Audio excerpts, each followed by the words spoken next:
మరి ముఖ్యంగా అనిల్ కుమార్ అనురాధన బట్టి స్తోత్రాలు, జీవన కృపారులు మీరు ఏర్పాటు చేసే విధానం బట్టి స్తోత్రాలు చెల్లిస్తూ ఉంటున్నాం తండ్రి. మరి వారి ఇక్కడికి వచ్చి ఉంటున్నారు, వారికి సంబంధించినటువంటి దైవికమైన మాటలు కొన్ని వారికి దయచేయండి. ఒక పాట ద్వారా వాక్యం ద్వారా మాట్లాడు. దేవుని వాక్యం సజీవ బలం కలది, ప్రజల హృదయాల్లో ఎంతో కార్యం జరిగించేదిగా ఉంటున్నందుకు కృతజ్ఞతాస్తులు చెల్లిస్తూ మీ సహాయం కోరుకు యేసు నామమున ప్రార్థించి వేడుచున్నాం తండ్రి. ఒక పాట పాడుకు, చిన్న పాట మనం పాడుకుందాం. వాళ్ళు వచ్చేటప్పుడు ఒక పాట పాడుకుందాం.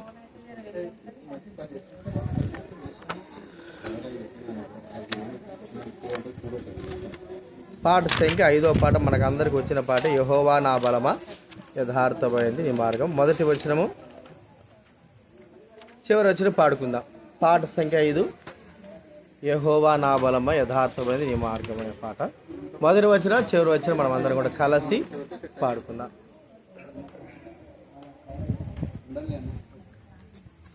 సరిపోయింది. యెహోవా నా బలమా యథార్థమైనది నీ మార్గం, పరిపూర్ణమైనది నీ మార్గం. యెహోవా నా శత్రువులు పుట్టినను నరకపు పాశములరికటినను, నా శత్రువులు నరకపు పాశములరికటినను, వరదవలే భక్తి హీనులు పోర్లిన, వరదవలే భక్తిహీనులు పోర్లిన, విడువక నన్ను ఎడబాయని దేవా, నన్ను ఎడబాయని దేవా. యెహోవా నా బలమా యథార్థమైనది నీ మార్గం, పరిపూర్ణమైనది నీ మార్గం. యెహోవా మరణ పుటురులలో మరువక మొరలిడు, ఉన్నత దుర్గమై రక్షణ శృంగమై, మరణ పుటురులలో మరువక మొరలిడు, ఉన్నత దుర్గమై రక్షణ శృంగమై, తన ఆలయములో నా మొర వినెను, తన లయములో నా మొర వినెను, ఆధారేను ధరణి భయక, ఆధారేను ధరణి భయకంపముచే. యెహోవా నా బలమా యథార్థమైనది నీ మార్గం, పరిపూర్ణమైనది నీ మార్గం. చివరి వచనం, యెహోవా యెహోవా జీవము గల దేవా, బహుగా స్తుతులకు అర్హుడా నీవు. యెహోవా జీవము గల దేవా, బహుగా స్తుతులకు అర్హుడా నీవు. అన్యజనులలో ధన్యత చూపుచు, అన్యజనులలో ధన్యత చూపుచు, హల్లెలూయా స్తుతి గానము చేసేదా, హల్లెలూయా స్తుతి గానము చేసేదా. యెహోవా నా బలమా యథార్థమైనది నీ మార్గం, పరిపూర్ణమైనది నీ మార్గం యెహోవా.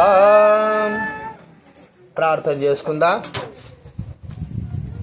పరలోకమందున తండ్రి, ఈ దినం మాకు అనుగ్రహించారు, మీ స్తోత్రాలు. ఈ దినము చూడక ఎంతో మంది ప్రభా ఈ లోకం విడిచి వెళ్ళిపోయారు. అయితే మీ కృప, మీ దయ, మీ వాత్సల్యను బట్టి మేము ఇంకా సజీవులెక్కలుగా ఉన్నాం. మీకు స్తోత్రాలు. మీరు లేకపోతే మేము వ్యర్థం. అందును బట్టి మీకు వందన స్తుతులు స్తోత్రాలు చెల్లిస్తుంటున్నాం. అనిల్ కుమార్ అనురాధరమడి స్తోత్రాలు. అనాదికాల సంకల్పాల ప్రకారం మీరు ఏర్పాటు చేసుకున్నారు. అందును బట్టి వందనాలు చెల్లిస్తూ ఉన్నాం. కొన్ని మాటలు మీరు దయచేయండి. వివాహ విషయంలో, వివాహ దినంలో ఏమీ అర్థం కాని పరిస్థితి ఉన్నప్పటికీ అర్థమయ్యే రీతిలో కొన్ని మాటలు మీరు మాకు దయచేసి మనవి చేస్తూ కృతజ్ఞులమై స్తుతులు చెల్లిస్తూ యేసు నామమున ప్రార్థించి వేడుచున్నాం తండ్రి, ఆమేన్. దేవుని వాక్యంలో నుండి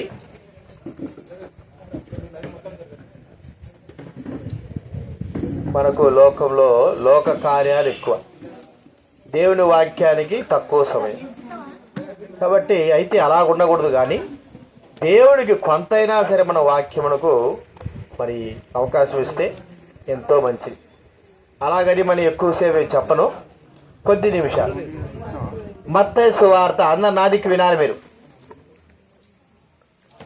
చర్చికి పోయే ప్రతి ఒక్కరు నా దిక్కు వినాలి. మత్తయి సువార్త 19వ అధ్యాయం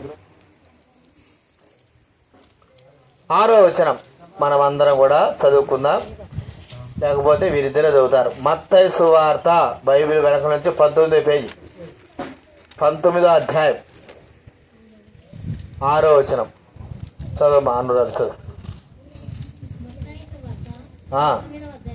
6వ వచనం. కాబట్టి వారికను ఏక శరీరముగా ఉన్నారు, దేవుడు జతపరిచిన వారిని, దేవుడు జతపరిచిన వారిని అనే మాట మనం చూస్తుంటున్నాం.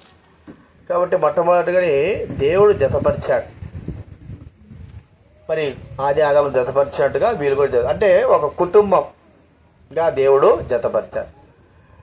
అది వరకు వారు ఇద్దరుగా వేరువేరుగా ఉన్నారు, ఇప్పుడు ఒకటే అయిపోయినారు, 2 రోజులు అయిపోయింది.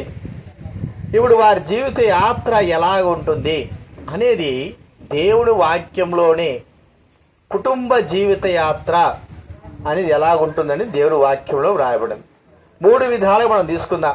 జీవిత యాత్ర అంటే మనం లోకంలో సామెత చెప్పుకుంటా ఉంటాం కదా, ఏమని, వీళ్ళు సంసారం అనే సాగరంలో దిగినారు.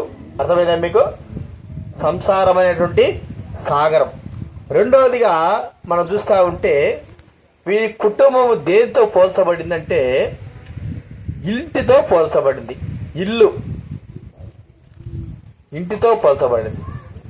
మూడవదిగా మనం చూస్తే ఈ కుటుంబము ఒక పడవ. వీరిద్దరు కుటుంబం పడవ. ఇవన్నీ జీవితంలో మనం చాలా మంది వివాహం చేసుకున్న వారు నడుస్తూనే ఉన్నారు, పడవ. కాబట్టి ఇంకొకటి మనం ఆలోచిస్తే రెక్కలు, అంటే ఒక పక్షి ఎగరడానికి 2 రెక్కలు ఎంత అవసరమో అలాగే వారి జీవితానికి కూడా రెక్కలు అనేటువంటి విధానం మనం చూస్తాం. మొట్టమొదటి మనం చూస్తుంటే ఇల్లు. ఇప్పుడు చాలామంది ఇల్లు కట్టబడ్డారు. కొన్ని కుటుంబాలు ఏమైపోయినాయి, దేవుని మాట వినకపోయే లెక్కల కింద ఇసుకలో కట్టబడిన కుటుంబాలుగా ఉన్నాయి. ఇసుకలో కట్టబడిన కుటుంబాలు ఏమవుతాయి చెప్పండి? పడిపోతాయి. సులభమైన పని. ఎంత సులభం అంటే దీన్ని కట్టడానికి సంవత్సరం అయితే ఇసుకలో కట్టడానికి 2 రోజులు పట్టచ్చు, అంతే, అంతకన్నా ఎక్కువ ఉండదు. కానీ ఇది పడడానికి 20, 30, 50 సంవత్సరాలు కావచ్చు. అయితే ఇసుకలో కట్టబడిన కుటుంబానికి ఎంతసేపు పట్టండి? గాలి వచ్చినా, ఒక వరద వచ్చినా క్షణాల్లో పడిపోతాయి. ఇప్పుడు మీరిద్దరు కట్టుకోవాల్సిన ఇల్లు బండ మీద కట్టుకుంటారో లేకపోతే ఇసుక మీద కట్టుకుంటారో అది మీ ఇష్టం. బండ మీద కట్టుకునేది ఏంటంటే దేవుని వాక్యము ద్వారా, దేవుని మాటల ద్వారా బండ మీద కట్టుకునేటువంటి విధానం. ఇసుకలో కట్టుకోవడం అంటే అర్థం ఏంటి? వాడి చెప్తా అంటాడు, ఇటు కట్టరా, అట్ట కట్టరా, ఇలాగ చేయరా, అలాగ చేయరా, ఇట్లా ఉండు, అలాగుండు అనేటువంటి మాట చెప్తా అంటారు. వారి యొక్క కుటుంబము వెంటనే, అందుకే బైబిల్ గ్రంథంలో ఏంది అంటే పెద్దలు చెప్పే మాట ఏంటంటే దేవుడు జతపరిచిన వారి మధ్య ఏ వ్యక్తి కూడా రాకూడదు. ఆ వ్యక్తి దేవుడు తప్ప వీరి తల్లిదండ్రులు కానీ, అన్నదమ్ములు కానీ, అక్కజల్లులు కానీ, వారి కుటుంబంలో పునాది వేసుకున్నటువంటి కుటుంబంలో మరో వ్యక్తి ఎవరైనా సరే వస్తే అదేమవుతుందంటే ఇసుకలో కట్టబడిన ఇంటి వలె ఉంటారు. చూడండి, మత్తయి సువార్త 7వ అధ్యాయం. త్వరగా ముగిస్తాను నేను. మత్తయి సువార్త 7వ అధ్యాయం.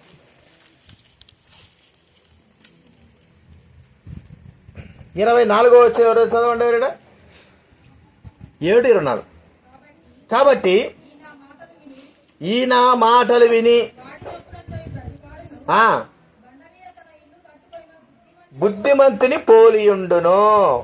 వాన కురిసెనో, వరదలొచ్చెనో, గాలి వీసిన ఇంటి మీద కొట్టాను కానీ దాని పునాది బండ మీద వేయబడిన కనుక అది పడలేదు.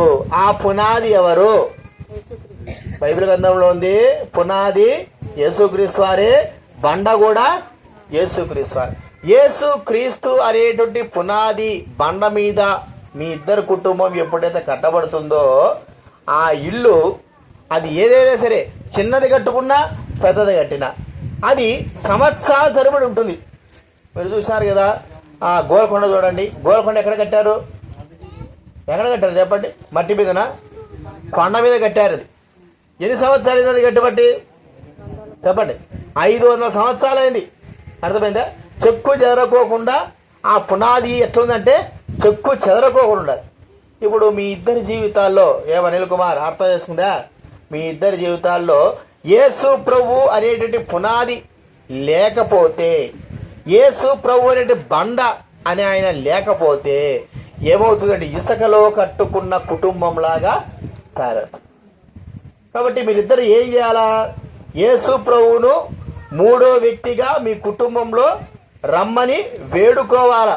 మనుషులు రమ్మని కాదు. ఇప్పుడు మనుషులు రమ్మని తలతకి ఇప్పుడే వచ్చింది ఫోను. పోయిన నెలనే పెళ్లి చేసినాం. పెళ్లి చేస్తే మనుషుల మధ్య మనుషులు వచ్చేసినారు. దేవుడు కాదు వచ్చింది. ఇక వారం రోజులు, వారం రోజులు, 2 వారాల్లో ఇద్దరు అడ్డారాలు ఉన్నారు. ఫోన్ చేసి ఏమన్నా మమ్మల్ని కలుపుతావా లేదండి. ఏం కలిపేది ఏంది? మీరు ఆడగట్టుకుంటున్నారు? బండ మీదనా, డబ్బు మీదనా, దేని మీద?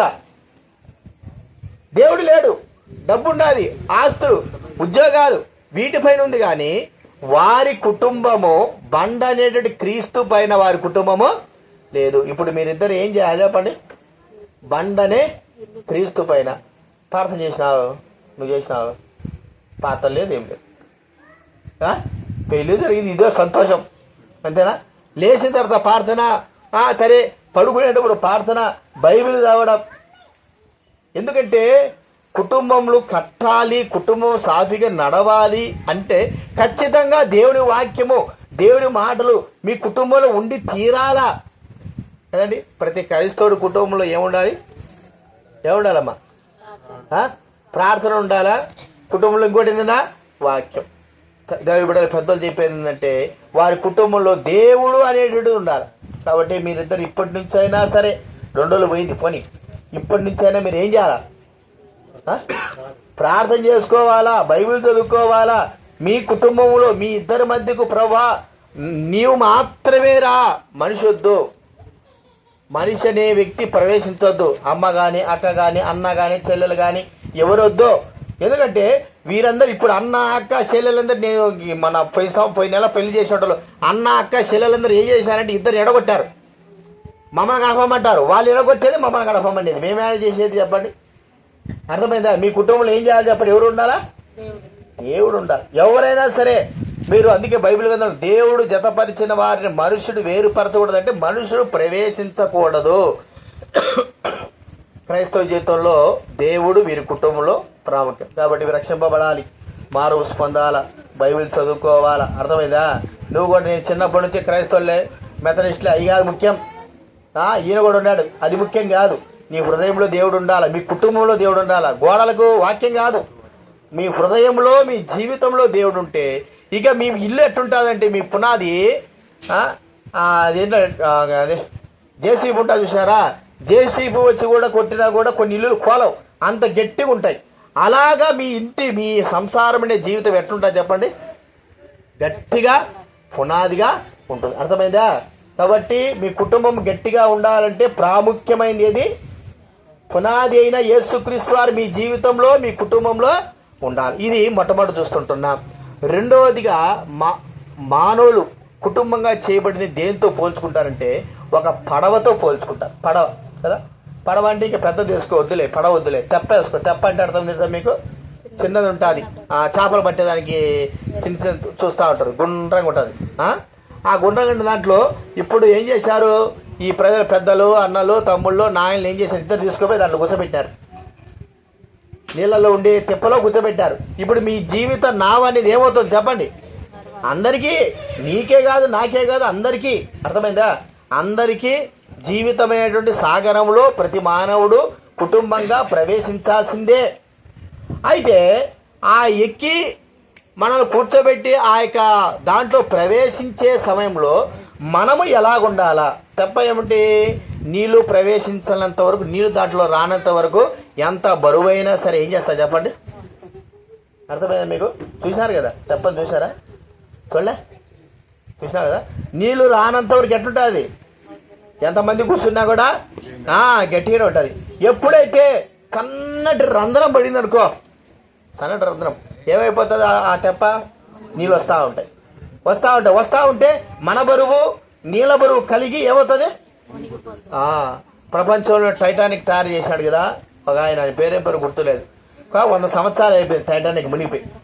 ఈ 100 టైటానిక్ అంటాడు ఆయన, ఆ యొక్క వ్యక్తి తయారు చేసినట్టు, ఇది ఇనుము ఉక్కు లాంటిది, దీన్ని ఎవరు ఏం చేయలేరు, పెద్దది, 1 కిలోమీటర్ ఉంటుంది అది టైటానిక్. అంతటిది కేవలము ఇసుక, ఐస్ గడ్డలు గుద్దుకొని లోపలికి నీళ్ళు వచ్చి ఏమైపోయి చెప్పండి? ఆ టైటానిక్ ఇరిగిపోయింది. ఇట్లా ఇరిగిపోయి, టైటానిక్ సినిమా అందరూ చూశారుగా, ఇరిగిపోయింది. కారణం ఏమిటి? కేవలం ఒక రంధ్రం, ఒక ఐస్ గడ్డను గుద్దుకొని అంత పెద్ద పడవ, ఎన్నో వందల వేల మందిని తీసుకుపోయే పడవ, ఒక ఐస్ గడ్డ గుద్దుకొని అందరూ కూడా చనిపోయారు. చాలా మంది, కొంతమంది బతికారు, చనిపోయారు. దానికి కారణం ఏమిటి? అక్కడ జరిగినటువంటి ప్రమాదము. అర్థమైందా? ఇప్పుడు మీ ఇద్దరి జీవితంలో కూడా నావనేటువంటిది ఆ తెప్పలో ఎక్కిచ్చేసారు, మీరు కుటుంబంగా కలిపేసినారు, అయిపోయింది. మిమ్మల్ని ప్రయాణం చేయమంటున్నారు. మీరు ఎలాగ ప్రయాణం చేయాలా? ఏ విధానంలో వెళ్ళాలా? మీకు ఇప్పటి వరకు అంతకుముందు సంసారమైన అనుభవం ఏం లేదు, ఇప్పుడే ఎక్కి సంసారం అనుభవంలోకి వచ్చారు. ఈ తెప్ప మునిగిపోకోకుండా యువతలో చవతలు పోవాలంటే మీకు ఒకటి ఇచ్చింటారు. చెప్పండి ఏమిది? తెప్పలో ఒకటి ఉంటుంది. తెప్ప నడవాలంటే ఏం చేయాలి? తెడ్డు ఇస్తారు, ఇద్దరు కలిపి ఒక తెడ్డు ఇస్తారు, లేదా ఇద్దరికి 2 తెడ్లు ఇస్తారు. ఈ తెడ్లు ఉంటేనే ఏమవుతాయి చెప్పండి? ముందుకు నడుస్తారు. అర్థమైందా? తెడ్డు ఇస్తారు. ఇంకోటి కూడా చెప్పంటది ఒకటి. అర్థమైంది మీకు? చెప్పంటే అర్థం ఏంటి? గిన్నె. ఎందుకంటే ఎప్పుడైనా నీళ్లు దాంట్లోకి వస్తే ఏం చేయాలా చెప్పండి? తీసేసేదానికి గిన్నె ఖచ్చితంగా ఉండాలా. ఎంతసేపు చేత్తో పోస్తావు? 2 ఇస్తారు. ఇప్పుడు మీ ఇద్దరు కూడా ఈ తెడ్డు ఇవ్వడమే కాదు, ఆ పళ్ళెం ఇవ్వడమే కాదు, మీ ఇద్దరికి ఒక పరీక్ష ఏమిటంటే జీవితంలో మరి ఇద్దరు మీ ఆలోచన వేరు, తలంపులు వేరు. నువ్వేమో అటు బొమ్మంటావు, ఈయనేమో ఇటు బొమ్మంటాడు. కానీ పడవ ఎట్టబోతుంది?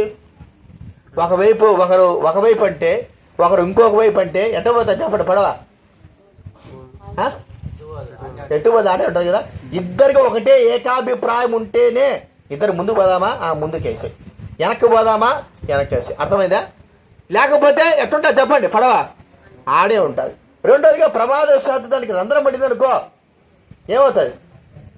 నేను ఎందుకు దోడతాను, నేను దీంట్లో నీళ్ళు అని నువ్వు గమ్ముకుని అనుకో, నేను ఎందుకు దోడతాను నువ్వు దీంట్లో అని అనుకో, ఏమవుతుంది పడవ చెప్పండి? చిన్నగా, చిన్న నీళ్ళే, చిన్న రంధ్రమే.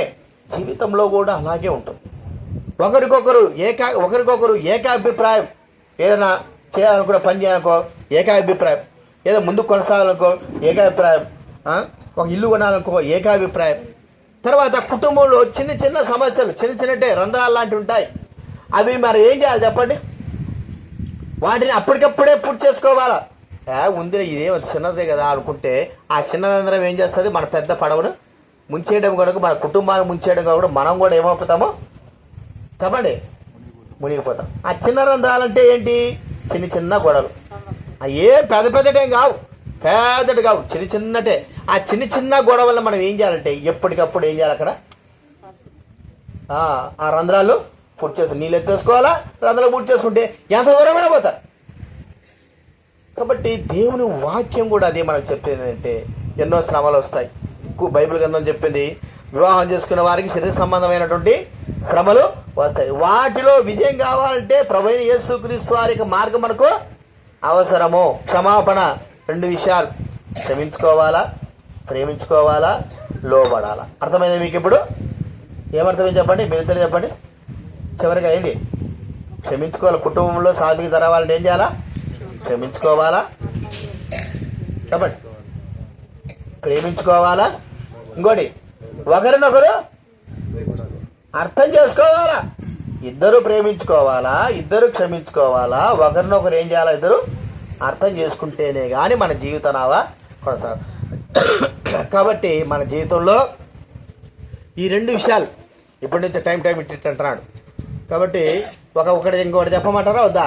పోతారా? ఇంకోటి చెప్పమంటారా?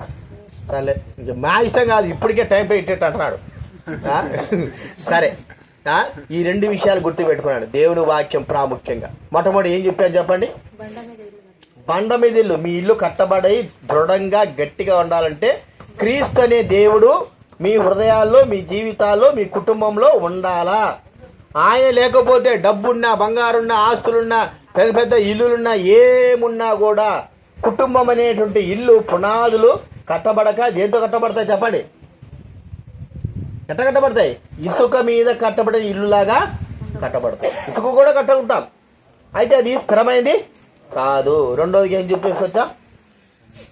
పడవ కదా. పడవ మీరు ఏకంగా నా జీవితం సాగాలంటే మొట్టమొదటి ఇద్దరికి ఏకాభిప్రాయం ఉండాలా, ఇద్దరు ప్రేమించుకోవాలా. అర్థమైందా? ఇద్దరు ఒకరికొరకు లోబడాలా. అంత మాత్రం చిన్నటువంటి ఆ యొక్క తప్పులు చిన్నటే ఉంటాయి, పెద్దటే ఉండవు. చిన్నటే పెద్దటే కావు. ఆ చిన్న తప్పులు మనం ఎప్పుడైతే క్షమించుకుంటామో మన జీవితము సాఫీగా కొనసాగు. అర్థమైందా? కాబట్టి ఈ 2 విషయాలు మీ జీవితంలో గుర్తుపెట్టుకోనండి. దేవుడు మిమ్మల్ని, మీ కుటుంబాన్ని దీవిస్తాడు. ప్రార్థన చేసుకుందాము. ప్రేమగల తండ్రి, పరిశుద్ధమైన మా దేవ, దేవుడు జతపరిచిన వారిని అనే మాట వాక్యం రాయడం నిజమే ప్రభువా. మీరు వీరు జతపరిచినారు. వీళ్ళు జతపరిచి ప్రభువా 2 దినాలు జరిగింది. అందును బట్టి స్తోత్రాలు చెల్లిస్తూ ఉన్నాం. వీరి కుటుంబ యాత్రలో ప్రభువా వారిని జీవన కృపలో నడిపిస్తూ వచ్చారు. వారి కుటుంబము పునాదులు గట్టిగా బలంగా వేయబడాలంటే క్రీస్తు అనే బండ మీద ఉండాలని వాక్యంలో రాయబడింది. ప్రార్థన వాక్యము, దేవుని మందిరము, దేవుని సన్నిధి వీరికి అవసరం. కాబట్టి ప్రభువా ఆ వాక్యం మేము చెప్పాం. వీరు గ్రహించి తమ హృదయాల్లో మిమ్మల్ని చేర్చుకుని రక్షింపబడి మారుమనసు పొంది ఇద్దరూ పాపక్షమాపణ పొంది ప్రభువా మీ బిడ్డలుగా చేర్చబడి తమ కుటుంబమును పునాదుల మీదైనటువంటి మీ మీద కట్టబడటకు అనుగ్రహించారు. అంత మాత్రం కాదు, వారు జీవితం మరి నౌకలో పయనిస్తున్నారు, సముద్రంలో పయనిస్తున్నారు. జీవన కృపాము తండ్రి సంసారం సాగులో ప్రయాణిస్తున్నారు. ప్రభు వారిద్దరు కూడా ఏకాభిప్రాయం కలిగి ఒకరినొకరు క్షమించుకుంటూ, ఒకరినొకరు ప్రభు మరి ప్రేమించుకుంటూ, ఒకరికొకరు లోబడుతూ చిన్న సమస్యలంటే కూడా ప్రభు పూడ్చివేస్తూ వారు మీ వైపు చూసి ముందు కొనసాగే బిడ్డలుగా చేయండి, కనికరించండి. క్రీస్తులో ప్రభు మీరు లేకపోవడం ద్వారా ఎన్నో కుటుంబాలు దూరం అయిపోయినాయి. మీరు కుటుంబాల్లో మీరు ఉండాలని కోరుకుంటున్నాం.